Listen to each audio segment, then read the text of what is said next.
Assalamualaikum warahmatullahi wabarakatuh. Nama saya Nazwa Safira dari 11 OTKP 1. Saya ingin merangkum pengertian administrasi sarana dan prasarana. Pengertian administrasi menurut George Terry 1966. Administrasi adalah perencanaan, pengendalian, dan perorganisasian pekerjaan perkantoran serta penggerakan mereka yang melaksanakannya agar mencapai tujuan yang ditetapkan.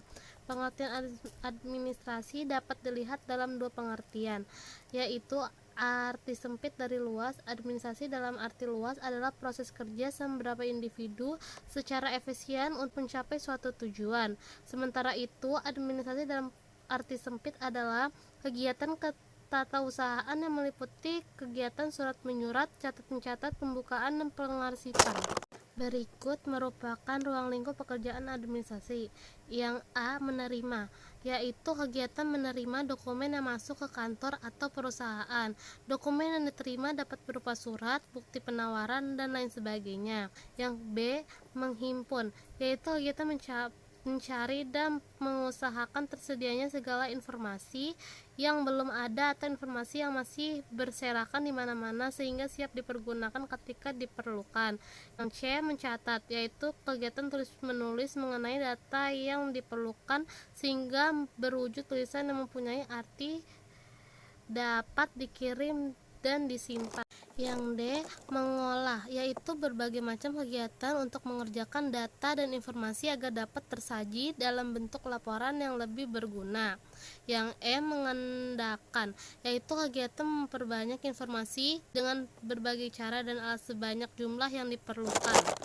Yang F. Mengirim, yaitu kegiatan menyampaikan informasi dengan berbagai cara dan alat satu pihak kepada pihak lain. Yang G. Menyimpan, yaitu kegiatan meletakkan informasi dengan berbagai cara dan alat di tempat tertentu yang aman. Yang kedua, pengertian sarana prasarana. Kata sarana dan prasarana merupakan dua hal yang berbeda. Dengan demikian, keduanya tentu memiliki makna yang berbeda pula.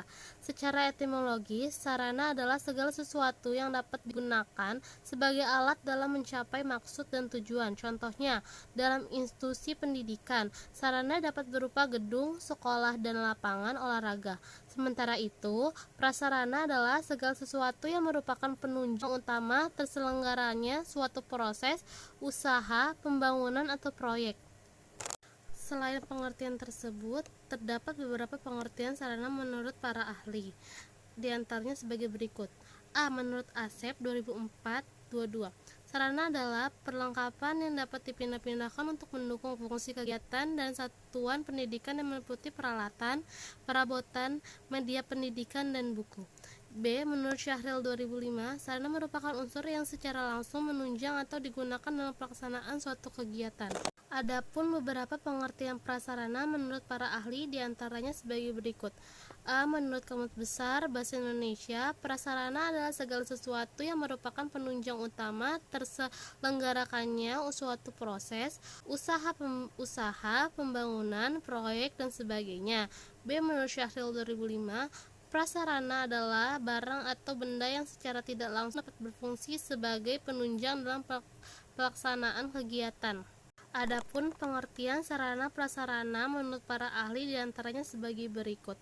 A. Menurut Sakne dan Bringes 1988-13, sarana dan prasarana adalah alat secara fisik untuk menyampaikan isi pembelajaran. B. Menurut Hamalik 1980-23, sarana dan prasarana adalah semua bentuk perantara yang dipakai orang untuk menyebar ide sehingga ide tersebut sampai pada penerima.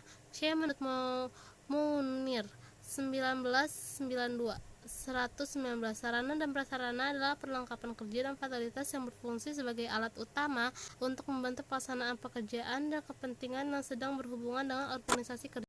B. Ruang lingkup administrasi sarana dan prasarana kantor. Ruang lingkup administrasi sarana prasarana terdiri atas 4 komponen berikut. Yang pertama, kegiatan manajerial. Yang kedua, kegiatan operasional. Yang ketiga, objek. Yang keempat, tujuan. C. Tujuan, fungsi, dan prinsip administrasi sarana dan prasarana kantor.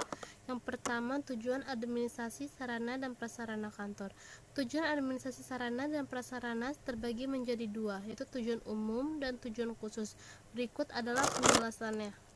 Yang A. Secara umum, tujuan administrasi sarana dan prasarana adalah memberikan pelayanan secara profesional di bidang sarana dan prasarana dalam rangka terselenggaranya proses administrasi kantor secara efektif dan efisien.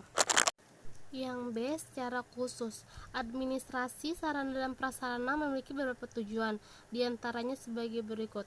Yang pertama, mampu menyiapkan data dan informasi dalam rangka menentukan dan menyusun rencana kebutuhan barang. Yang kedua, mampu memberikan data dan informasi untuk dijadikan bahan atau pedoman dalam mengadakan barang. Yang ketiga, mampu memberikan data dan informasi dalam menentukan keadaan barang. Yang keempat, mampu membedakan data dan informasi dalam rangka memudahkan pengawasan dan pengendalian barang. Yang kelima, mampu memberikan data dan informasi dalam rangka kontrol serta evaluasi sarana dan prasarana dalam perusahaan atau instansi. Yang kedua, fungsi administrasi sarana prasarana kantor. Administrasi sarana dan prasarana memiliki beberapa fungsi, yaitu sebagai berikut. A. Mempercepat proses pelaksanaan pekerjaan. B. Meningkatkan produktivitas kerja. C. Meningkatkan hasil kerja yang berkualitas dan terjamin. D. Memberikan dan melengkapi fasilitas untuk segala kebutuhan yang diperlukan dalam proses penyelenggaraan aktivitas di kantor. E. Menimbulkan rasa nyaman dan puas bagi pihak yang berkepentingan dalam pekerjaan. F. Memberikan kontribusi yang optimal terhadap instansi, baik pemerintah maupun swasta. Yang ketiga, prinsip administrasi sarana prasarana kantor. Terdapat 5 prinsip administrasi sarana dan prasarana, yaitu prinsip pencapaian tujuan, prinsip efisiensi, prinsip administrasi, prinsip kejelasan tanggung jawab, dan prinsip kekohesifan. Itu saja yang bisa saya sampaikan. Mohon maaf bila ada perkataan yang salah dari mulut saya. Wabillahi taufiq wa hidayah. Wassalamualaikum warahmatullahi wabarakatuh.